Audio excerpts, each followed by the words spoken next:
গত এক বছরে আমাদের মন্ত্রণালয়ে 15টা অধিদপ্তর আছে, কিন্তু এর ভিতরে 10টার বেশি অধিদপ্তর জুলাই গণঅভ্যুত্থান নিয়ে, জুলাই গণঅভ্যুত্থান প্রচার এবং জুলাই গণঅভ্যুত্থানের ডকুমেন্ট সংরক্ষণ থেকে শুরু করে জুলাই গণঅভ্যুত্থানের নিয়ে ডকুমেন্টারি তৈরি করা থেকে শুরু করে অধিকাংশ অধিদপ্তর মূলত জুলাই নিয়ে কাজ করেছে।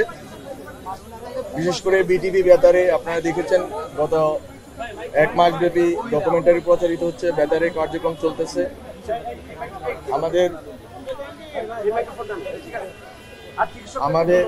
আমাদের বিটিভি বেতার, বিশেষ করে আমাদের পিআইডি অনেকগুলো কাজ করেছে, গবেষণামূলক পিআইবি কাজ করেছে। সাংবাদিক কল্যাণ ট্রাস্ট শহীদ এবং আহত সাংবাদিকদের পরিবারের সহযোগিতার চেষ্টা করেছে। সব মিলিয়ে তথ্য মন্ত্রণালয়ের অধিকাংশ অধিদপ্তর সংস্থা জুলাই গণঅভ্যুত্থান নিয়ে যে কাজ করেছে এবং এখানে উপস্থিত আমাদের যে কর্মকর্তারা আছেন, কর্মচারীরা আছেন, তারা সবাই এই উদ্যোগের সাথে গত 1 বছর ধরে জড়িত ছিলেন। মূলত আমরা শহীদ মিনারে যখন 16 জুলাই আমরা শেষবারের মতো শহীদ জুলাই এসেছিলাম, শহীদ মিনার থেকে আমরা দোয়েল চত্বর হয়ে চলে গিয়েছিলাম, আমরা রাজু ভাস্কর্যে যেতে পারি।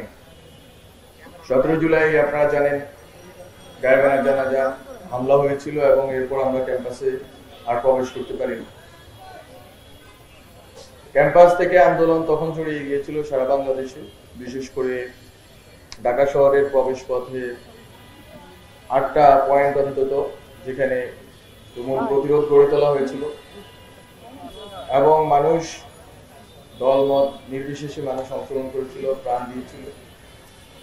এরপর আবার যখন আমরা জুলাই গণঅভ্যুত্থানের শেষ পর্যায়ে যখন সকল পেশাজীবী সংগঠন, বিশেষ করে শিক্ষক, সমাজকর্মী এবং সংস্কৃতি কর্মীরা রাজপথে নেমে কারফিউ ভাঙার চেষ্টা করেছে, বিভিন্ন প্রোগ্রাম নিয়েছে। বিশেষ করে আজকের দিনে একটা প্রোগ্রাম নিয়েছিলেন তারা।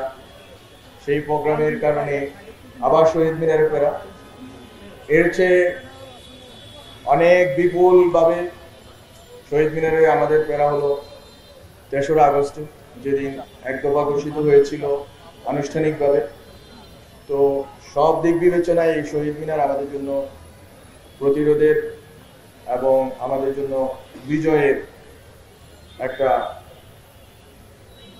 অনুষঙ্গ, এবং আমরা এখান থেকে শুরু করেছিলাম। এখানে এসে আমরা বিজয় উদযাপন করতে পেরেছিলাম।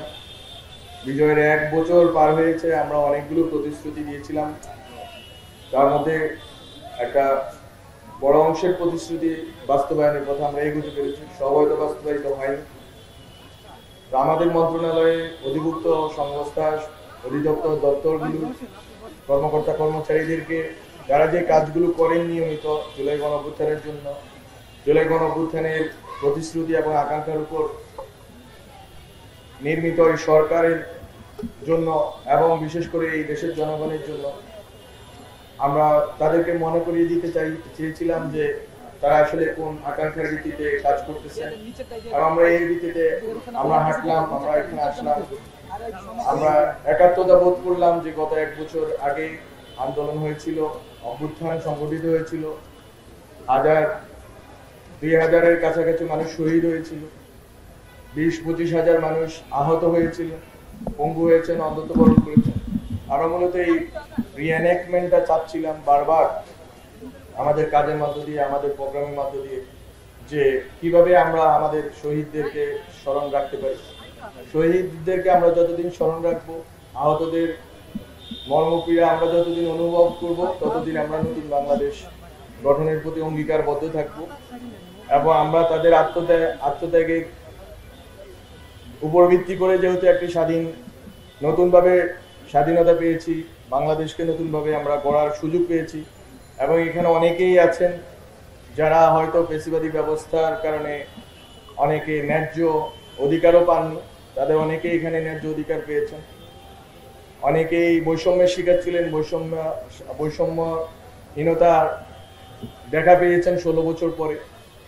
অনেক কিছু পরিবর্তিত হয়েছে হয়তো বাংলাদেশের সাধারণ মানুষের ভাগ্য পরিবর্তন হওয়ার যে লড়াই, এটা এক বছরেই আমি মনে করি যে এটা সম্ভব হয়নি। আমাদের চেষ্টা ছিল, আমাদের আরো চেষ্টা থাকবে যতদিন আমরা আছি।